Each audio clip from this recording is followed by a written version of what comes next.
if Arsenal win the quad and England win the World Cup, that's me done for football. Hello and welcome to Hybrid, powered by chinkseyMEDIA. Rakeem is smiling, he's happy.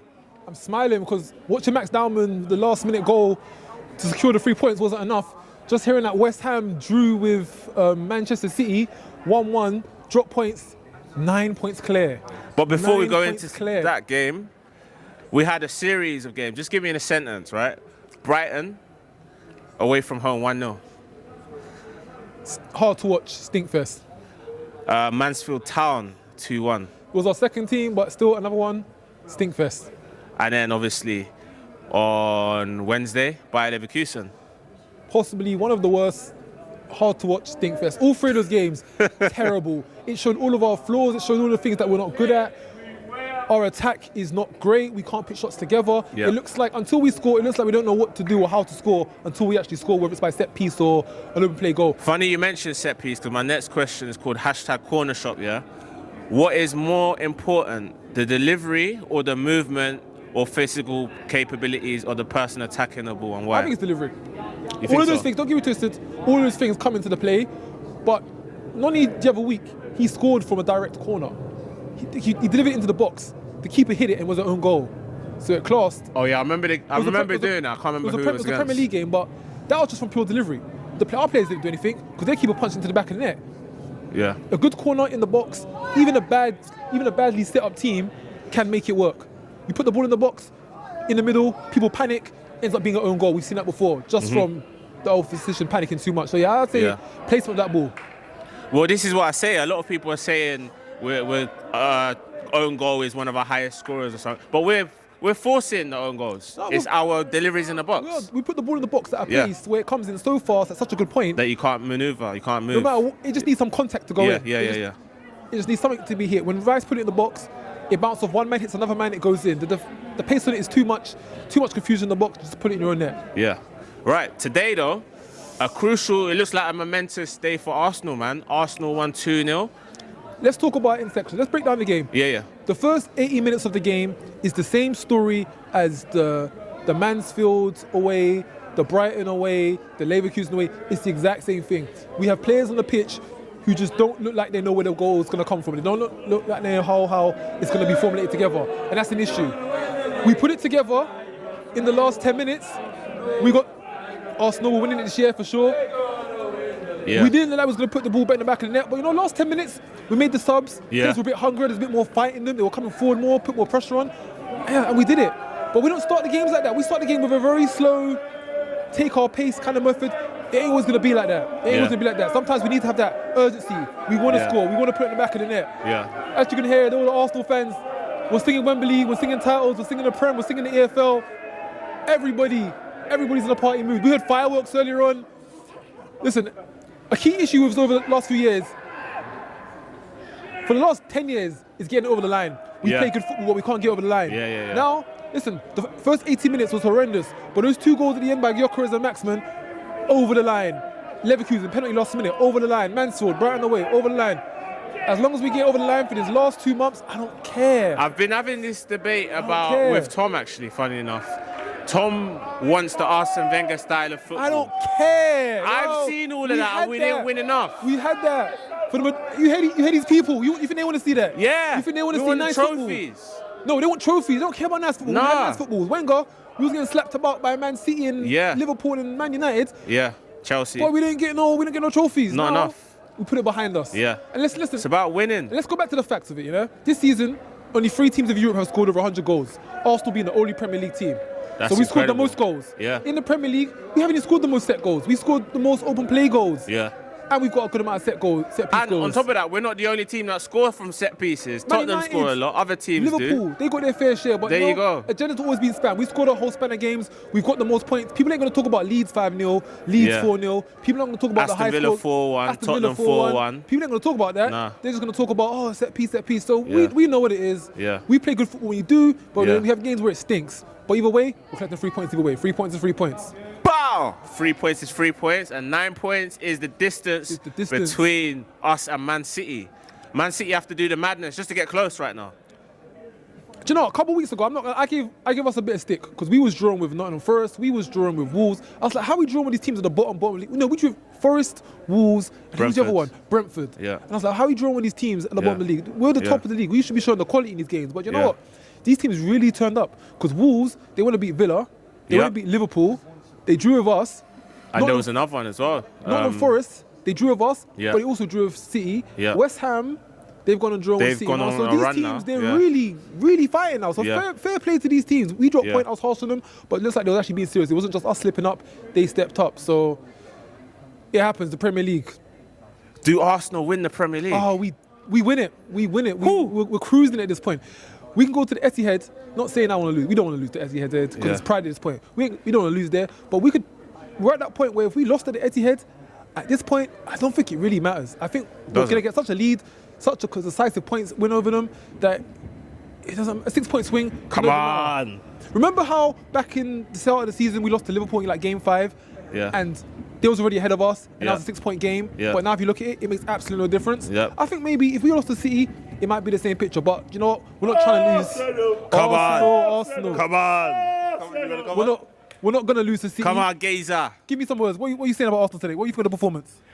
Sure, for 85 minutes, I thought the performance was flat. Yeah. I was like, why is MIKEL making these subs? But you know what? It's like Arsenal. In MIKEL we trust. Like, the man made those subs, and the subs, like Dowman, what can I say? What a player. The boy became a man. Yeah. The boy became a man tonight. And then you know what he done? He then said to West Ham, you know what? Help us out. Come on. Do a deal. Come on. If you help us out, we'll help you out against Spurs. And you know what? The boy became a man, and West Ham did. Dino Mavropanos. A lot of Arsenal fans won't even know who he was. Yeah. But you know what? The Arsenal super agent come up and he went, you know what, my Gooners, they're my team. They're my team. I might be a hammer, but they're my team. So, you know what? Arsenal have the trophy, have the title. And you know what? Now, Pep, next Sunday. Next Sunday at Wembley, we're going to come. We're going to slap you little bald head. We're going to tell you to go home like a good little boy. And then after that, after you've lost the Carabao Cup, Real Madrid have already dispensed you from the Champions League. You're going to get dispensed by slot at Anfield. You're going to get dispensed by slot at the Etihad. And you know what? After that, your players are going to be on the beach for the World Cup. So forget the title. The title ain't going to Manchester this year. It's coming to North London. And it ain't going to those boys across the road. Because you know what? It's coming to their real North London club. Indeed. We don't deal with Championship football.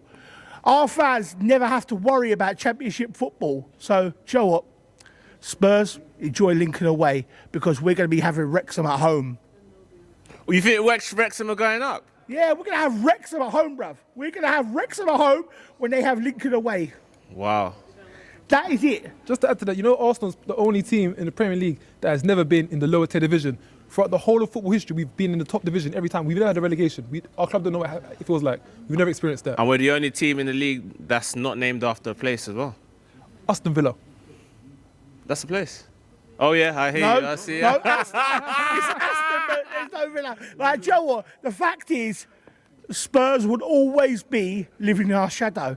No matter what happens. I really want them to get relegated this year. You know why? Because I've had enough of their fans telling me, mind the gap, mind the gap. Once you get relegated, there is no more mind the gap because we haven't been relegated. So you've been relegated before and you come back. There is no more mind the gap. Like, forget mind the gap. This season, Arsenal, we're going for the... I actually think we're going for the quad. Is he going to say it? Oh, I think we're going for the quad. I'm saying that, bro. We're going for the quad. Look at the draw. Look at everything that's happening for us. Everton today, they had no Tarkowski. They had no Branthwaite. Look at it. It's all happening for us. Everything's falling into place. Hold on, we got a comment on the Tuesday performance against, Wednesday against Leverkusen last week. We didn't look good. How do you think we spin this one on match day at the Emirates this Tuesday? Right, bruv. The Leverkusen game, look, the fact is, Leverkusen looked at it and they went, you know what? Everyone in Europe is playing European football against Arsenal and they're getting battered. Yeah. Why don't we play English football against Arsenal? So that's what Leverkusen done. They were like, right, we'll go 5-4-1 and we'll play English football against Arsenal. And then the English football worked, because that's what's working for a lot of English sides. That's why they get into the stage when they get into 60, 70, 80 minutes where they think they're going to get a point. Because so Leverkusen were like, yeah, that's working for us.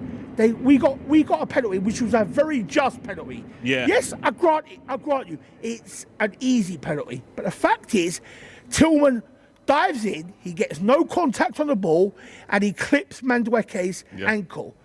The man is entitled to go down. He's been clipped. He's entitled to go down. All right, so let's balls this about. It's a dive. It weren't a dive. It was an easy penalty. Yeah, I grant you. But you know what? We're back in the tie. They have to come back here. There's no draw anymore. It's win-win. It's everyone wins on Wednesday. So do you know what? Oh, sorry, Tuesday. Winner goes through. So do you know what? They'll come back here. They'll be dispatched. Bodo or Sporting in the next round. I don't really care who we get, because look, Bodo are a very good side. I've watched Bodo a few times. Bodo have done very, very well. But do you know what? I'm not worried about either of them. I think when we get them to the Emirates, we will deal with them. Their stadium might be a bit like Bodo's stadium or Sporting Stadium. The crowd, if you look at Bodo with the pitch, Sporting with the crowd, might be a bit different. But you know what? Bodo or Sporting, we'll take them on.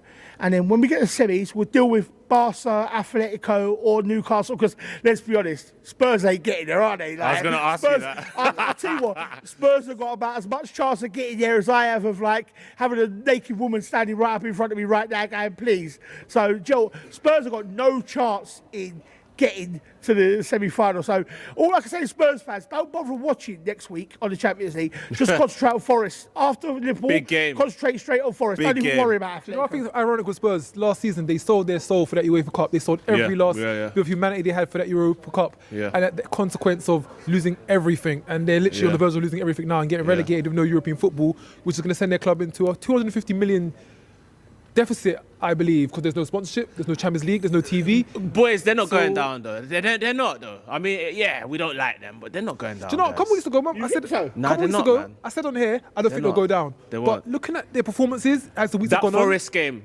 is critical. Let me tell you something.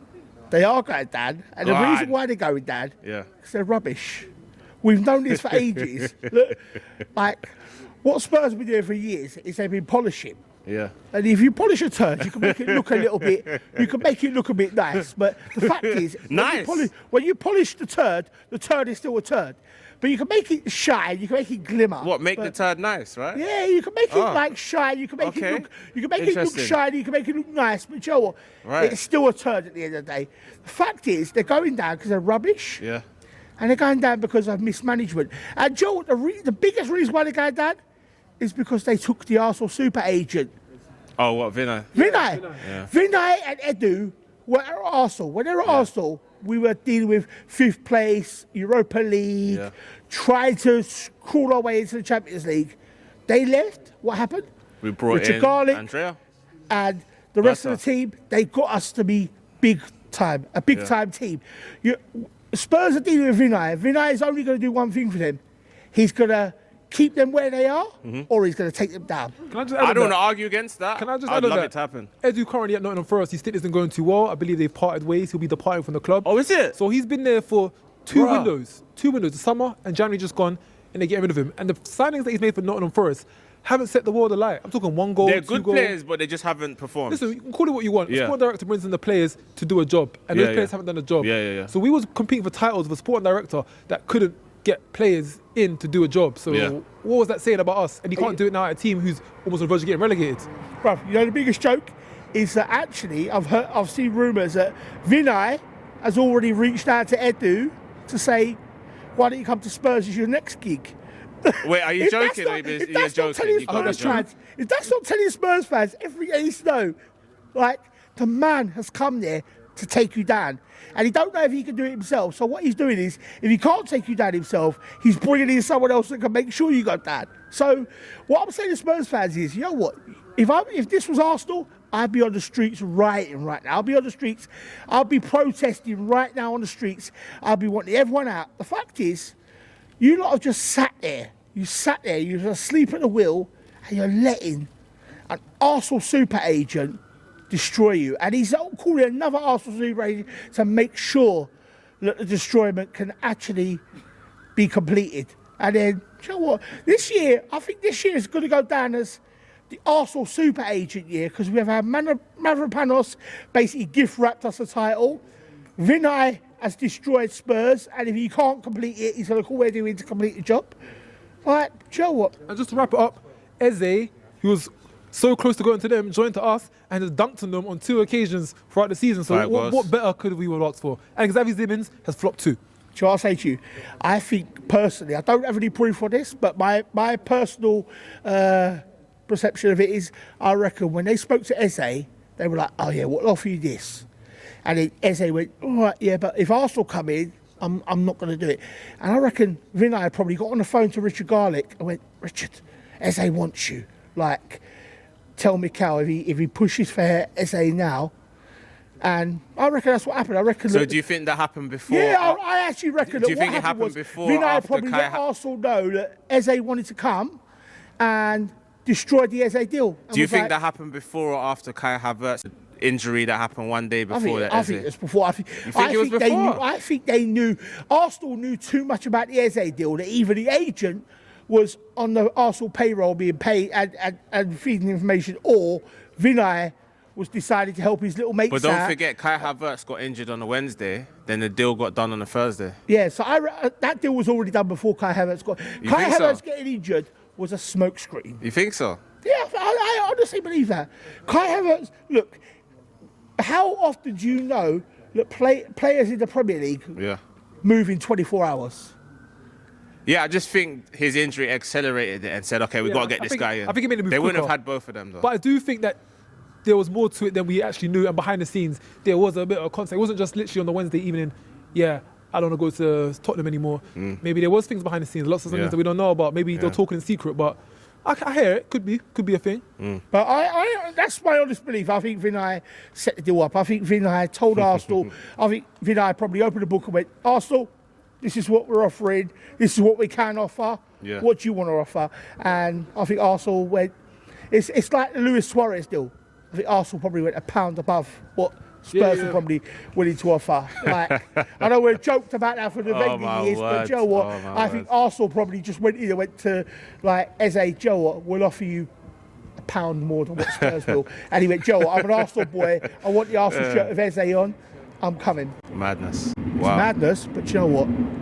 It's madness that has cajoled Arsenal winning the Premier League, and we're going to win the quad. As I told you, we're going to win the quad. Listen, if you told me beginning of the season that we would win the Premier League, I'd be over the moon. Yeah. The fact that we're in mid-March, and we're talking about potential quadruples, I ain't got words for that. I haven't computed the words in my head yet to describe to you how I feel. Those emotions, those words don't even exist at this point of time.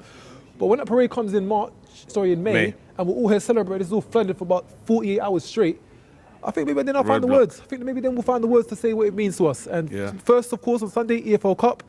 Then we'll swoop up the league, FA Cup, and the big one, big airs. I've computed the words already. If Arsenal win the quad and England win the World Cup, that's me done from football. I don't have anything. Done. That's it. I don't have anything left to like look after, because clock the game. Like, and especially if Spurs get relegated.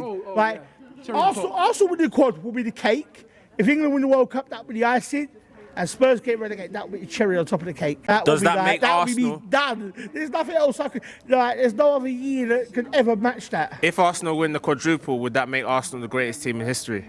Yeah. It has to be. No one has done it before. We got talks, because you got the Invincible, you got the early conceding 13 goals, you got the treble, you got the 4-peat, you got all of those things back to back. So no one's done a quadruple. Something that no one's ever done yet. So, yeah, we're in that conversation. And I'll tell you something else no one has ever done. No one's won the domestic treble. You've had Manchester United do the treble with Europa, the Champions League and the Premier League. You've had Liverpool do it. You've had Man City do it. No one's won all 3 domestic cups in one season. Yeah. So even if we don't win the Champions League, once we've wrapped up the Premier League and the FA Cup, that's it. It's the domestic treble. Bow! Thanks for watching this video, guys. Don't forget to like, hype, comment, share, and subscribe. And click the link in the middle of the screen. This is on YouTube. Be sure to check out these playlists for more amazing videos only on Hybrid, powered by chinkseyMEDIA. # is this on YouTube.